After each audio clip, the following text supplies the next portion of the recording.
Howdy!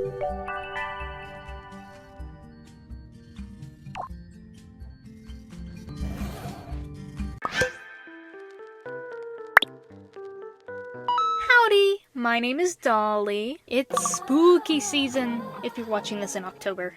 This is one of my favorite times of the year. Air starts to get colder, the leaves start turning orange, and vampires start appearing in your local Walmart. It's no secret that I love the horror genre, and just anything with a spooky aesthetic in general, whether it be games, books, or movies.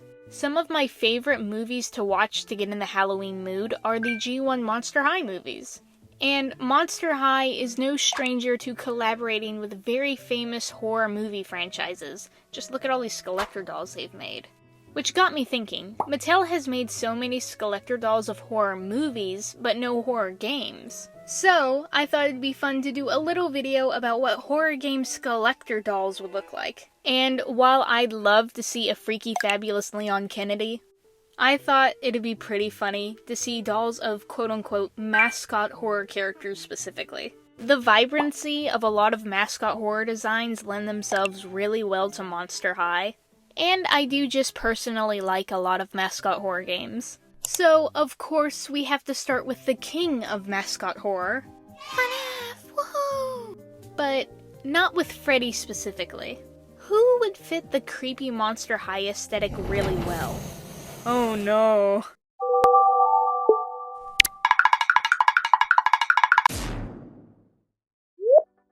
Woohoo! It's everybody's favorite purple guy! So, FNAF doesn't have a whole lot of human-esque characters, and Monster High does tend to go more humanoid with the collector dolls. Purple guy, aka William Afton, is also the main antagonist of FNAF, so it felt right to do him first. I did incorporate some animatronic Springtrap parts into his design though, as it is a huge part of his character. There's also a little bit of glitch trap in here too. It's a bit of a mix of all of Afton's different iterations throughout the series. I also did this because the original purple guy sprite does not give me a lot to work with. All I really had to go off of was the badge. So, for those not in the know, William Afton is FNAF's main evil villain for almost all of the series. He's an evil murderer, and he stuck some kids in some robots. And those kids now haunt the animatronics. His hands bore the blood of thousands of children. Slay. Oh my gosh. So, for his design, I thought it would be really fun to lean into the rabbit iconography to help connect him to his animatronic counterpart. So, he's got Springtrap ears on his security guard hat and a little bunny tail. Aww. Less obvious hints are on his shoes, as they look like little rabbit feet. And the bottoms of his heels have rabbit paw prints on them.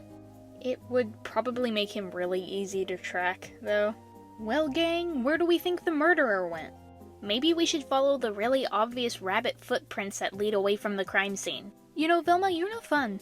I was originally going to have his hair be longer and in a ponytail, but it looked a little bit too much like that old purple guy design people would draw when they gave him the name Vincent. And it was messing up his silhouette, so I decided that this shorter hairstyle was much better. And I was able to make the ends kind of look like rabbit whiskers. I wanted to still allude to the blocky silhouette of his sprite, so I gave him some big shoulder pads and had the sleeves puff out at the end of the arms. William Afton, more like Willias Afton. I'll see myself out. I gave him some extra accessories to help connect the design to the lore. Like these Fredbear and Spring Bonnie earrings and a little ghost children anklet, leglet, violet, leg bracelet with a small purple guy sprite keychain. I thought that the design needed color to help it really pop, so hey, you got a little something there on your sleeve. I figured pink matched the color scheme, and pink blood seems like a very help wanted thing, so it felt pretty on brand. It was also giving Sweeney Todd for me, so I thought that was a nice nod. I thought it'd be fun if he was pulling the same pose, or at least a similar pose, to the original sprite. So our ghoul has her hand out, because I'm assuming that's what he's doing here. This is his hand, right guys? It's not like a phone or something? There's also a faint star pattern on his hat and suit to reference the star decorations and the carpet. For the background, I just did a little wall behind him with the star decorations and the checkerboard pattern from the older games pizzerias.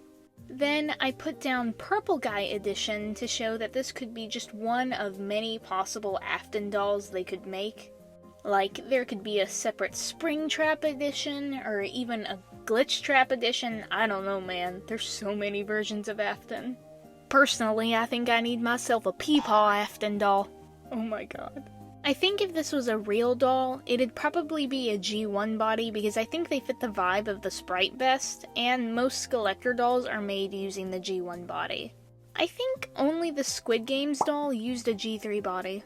I hope none of them have a G2 body. You just pay for the lack of kneecaps. Actually, Peepaw Afton would probably have a G2 body. He wouldn't be able to move, it'd be game accurate. I'm sorry, I'll leave Burntrap alone, I can't help it. He's just standing there, menacingly. And here he is! He's so slay. Literally, hide your kids! I know the collector dolls aren't canon to the Monster High universe, but can you imagine? He'd be like the worst teacher. Bendy! Yes! Finally get to talk a bit about Bendy on the channel. Yippee! Bendy is one of my favorite games of all time, so I couldn't not do someone as a Monster High doll. And yes, I could have done Bendy himself and gave him a little tutu like that one poster, but it'd be a crime when all these girls exist. Bendy women are so good. I love the designs so much. Every girl in this franchise is impeccable. Mwah! So we're going to be designing Miss Alice Angel as a Monster High doll. Specifically Twisted Alice because I think her design lends itself really nicely to the Monster High aesthetic. And well, I mean, just look at her. She's cool as heck! When she's not stealing my Boris. Her face was very fun to do half in the Monster High style and then the other half to be a bit more in the Bendy style. Twisted Alice is a big antagonist in the Bendy series, originally supposed to look like this. She now looks like this after an unfortunate incident with the Bendy. And now she munches on people's hearts to try and undo it. I'm not sure if it actually does anything because she ate like 5 of them and you look pretty much the same to me. Girl, it's okay, you look gorgeous, you don't need to take my dog. So for this one, instead of having to completely remake her, I'm more of going to accentuate her current design and make things a little more over the top. And add some little accessories and just little details to reference the game she's from. So for example, she had this cute bow in the back, but you can barely see it during normal gameplay. I think I only noticed it when looking at her model in the little behind the scenes area. That's not a problem at all, it's mostly because she never has her back to you in the game, so you just don't really get the chance. But for the doll, I wanted to make it really overdramatic and really obvious. It also kind of gives off the look of angel wings, which I thought was pretty fun. I gave her an ink heart purse because that is a pretty big part of her character in Chapter 3 of Bendy and the Ink Machine. And the bottoms of her heels are little bendy heads. And here she is! I also gave her a little Boris plush, but its chest is a little ripped up with some stuffing coming out, because she unfortunately has a bit of a habit.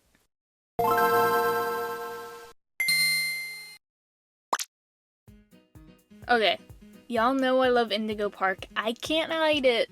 But it was either this or Poppy Playtime, and Poppy is my favorite character, and it's not very hard to turn her into a Monster High doll. You just shrink her head, boop, she's a Monster High girl. And that wouldn't be very fun. I've also already drawn all of the smiling critters, and I don't like Huggy Wuggy. I couldn't do that to you guys.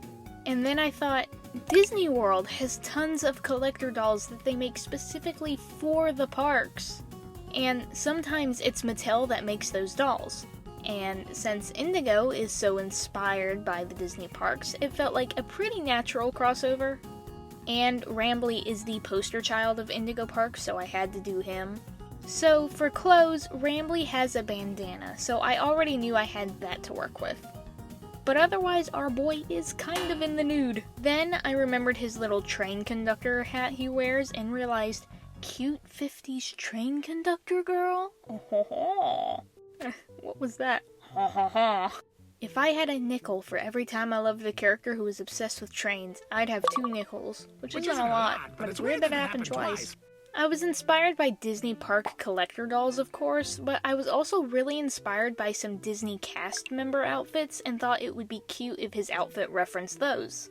The blue and white stripes on his hat matches the dress I put on Rambley, and I thought it'd be cute to have his apron look like the blue background pattern of the screens you see him on. And I put a little embroidered train track detail along the bottom.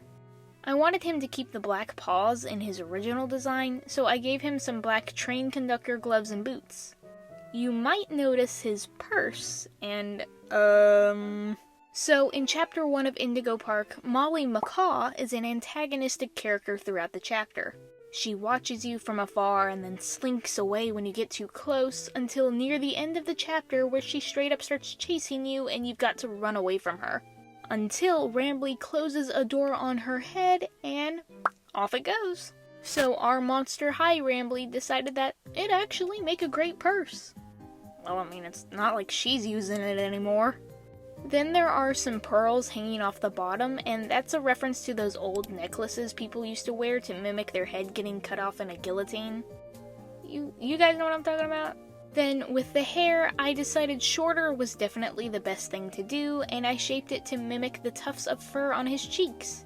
If this was a real doll, he'd probably come with a special critter cuff that would match the one the doll was wearing, so you could be matching with your little Rambley doll.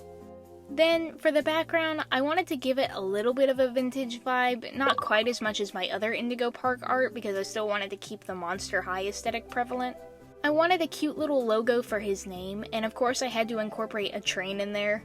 I put Rambley Railroad Edition on there because I really like the idea that there would be different Rambley dolls in the little gift shops at the end of each ride. I believe Disney did a similar thing for a pretty short time, which personally I think was really cool. I put the little quote next to him because "Hey buddy" is a pretty iconic little catchphrase of his, and maybe the doll talks, maybe it doesn't. I know batteries in Monster High dolls can be kind of a hassle, but it's a cute idea. I think if this was a real Monster High doll, he could either be a G3 or G1 body. I think he'd look really cute with a G3 Draculaura body, actually. It looked pretty cute when Mattel used it for the Squid Games doll, so I totally could see them doing something similar for Rambley. And here is our favorite Indigo Raccoon, all dolled up. What a cutie pie. There's nothing cuter than using your friend's severed head as an accessory. Everybody does that. So, those were my little Monster High Mascot Horror Skullactor doll ideas. This was a pretty silly idea, but it was really fun to do. Afton is probably my favorite, and I could totally see doing more FNAF Monster High concepts. Wink wonk, tell me if you want to see more. I'm honestly surprised Monster High hasn't done any horror game dolls yet. I mean, if they'll do Squid Games, who knows? Man, I love dolls. Doll videos are some of my favorite to do. Definitely let me know who your favorite is, or if there's a mascot horror character you think would be a really cool Monster High doll, I'd love to hear. Don't say Baldy, we all know what that would look like. Hello. If you're new around here, first, hi! I've got some other videos you might be interested in, like my Monster High G3 redesigns, or my most recent Baldur's Gate 3 video, where I go through my playthrough with some little animations, and I draw my tab. I'm really proud of that video. Or if you want to see some like little animations, I just put up a little animation of some of my OCs. Tell me if you guys want to see more stuff of the Carlette show, and if you do, which characters specifically. I really want to know. And if you like my art and my videos, please consider subscribing. We're so close to 17K, you guys. Oh my gosh! As for the next video, I can't say too much, but I will say that there are vampires involved. And of course, thank you guys so much for watching this video. It means so much to me. So, like always, thank you and goodbye!